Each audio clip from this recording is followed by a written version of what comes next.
இது all India ரேடியோல ஒரு சின்ன ஷோ. இது போதும் மேடம், இதானே என் மக்களோட மொழி. புதுசா வந்திருக்கிற எஃப்எம் சேனல்ஸ்லையும் நான் பேசுறேன். வளர்ந்து வந்துட்டு இருக்காங்க, கண்டிப்பா ரீச் அதிகமா இருக்கும். ரெடி 5 4 3 செய்யும். The question with Amit Trivedi. Thank you for joining us on the question, Mr. Goswami. இன்னைக்கு எல்லார் மனசுலயும் ஓடிட்டு இருக்கிற ஒரே கேள்விக்கு வரும், லோ காஸ்ட் ஏவியேஷன். அதை பத்தி நீங்க என்ன நினைக்கிறீங்க?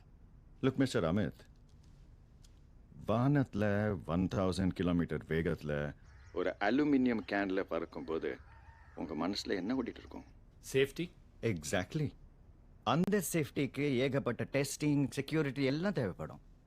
அதுக்கு எவ்வளோ செலவு பண்ணணுமோ அது பண்ணி தானே ஆகணும்.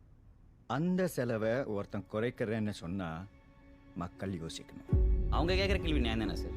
இவ்வளோ கம்மி விலையில் சேஃப்டி இருக்குன்னு எப்படி நம்ப முடியும்? சேஃப்டின்னு கத்துறாரு கோஸ்வாமி. அவர்கிட்ட நான் ஒரு கேள்வி கேட்குறேன். அவரோட ஃப்ளைட்டில் எக்கானமி கிளாஸ் டிக்கெட்ஸை விட ஃபர்ஸ்ட் கிளாஸ் டிக்கெட்ஸ் 3 மடங்கு விலை அதிகம்.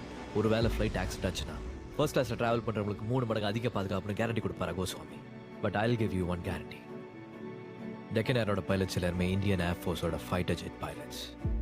அவங்கள விட யாருங்க அவங்க உயிருக்கு அதிக பாதுகாப்பு கொடுத்துட போகிறாங்க? நெடுமாறன் ஏர்லைன் இண்டஸ்ட்ரிக்குள்ளே வரதை பார்த்து நாங்கள் ஏன் பயப்படுறோன்னு சொல்கிறோம்.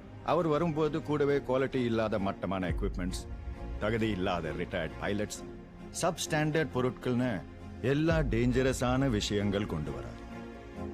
டெக்கனால ஃபயர் ஆக்சிடென்ட் எப்படி ஆச்சுங்கிறத என்கொயரி கமிஷனில் தெளிவாக சொல்லிட்டாங்க. ஒரு என்கொயரி கமிஷனுக்கு லஞ்சம் கொடுக்குற அளவுக்கு எனக்கு பணபலமும் இல்லை, ஆள் பலமும் இல்லை. எங்கள் ஊருக்காரங்க வெத நெல், தவசம், ஆடு மாடு விற்று 500, 1000, 10,000 கொடுத்த காசுல என்னால் லஞ்சமெல்லாம் கொடுக்க முடியாது. பணம் மட்டும்தான் முக்கியம்னா எனக்கு மட்டும் சம்பாரிச்சு நான் வாட்டுக்கு போயிட்டே இருந்திருப்பேங்க. இல்லை என் வீட்டையும் குழந்தையும் பார்த்துட்டு நிம்மதியாக இருந்திருப்பேன். என் பொண்டாட்டி நல்லாவே சம்பாதிக்கிறாங்க. இவ்வளோ எதிர்ப்பு இருக்குன்னு நீங்களே சொல்கிறீங்க, அப்புறம் எதுக்கு சார் இதெல்லாம்? எங்கள் அப்பா எங்கள் ஊருக்கு கரண்ட் வரணும்னு நினச்சாரு, வந்துச்சு. ட்ரெயின் நிற்கணும்னு நினச்சாரு, நின்றுச்சு. அதே மாதிரி அறிவியலோட பலன் எல்லாருக்கும் கிடைக்கணும்னு நான் நினைக்கிறேன். I want break not just the cost barrier but also the bloody cost barrier. அதனால தான் எங்கள் ஃப்ளைட் டிக்கெட்டோட விலை ₹1 தரம் இல்லாததுனால இல்லை. ஜாஸ் மாதிரி லெகசி ஏர்லைன்ஸில் பயணிக்கும் போது உங்களுக்கே நல்லா தெரியும் நீங்கள் சேஃபாக இருப்பீங்கன்னு. எங்ககிட்ட well trained crew, good infrastructure இருக்கிறதுனால தான் எங்கள் டிக்கெட் விலை அதுக்கு ஏற்ற மாதிரி இருக்கும். ஆனால் நம்பி ரொம்ப இருக்கேன்.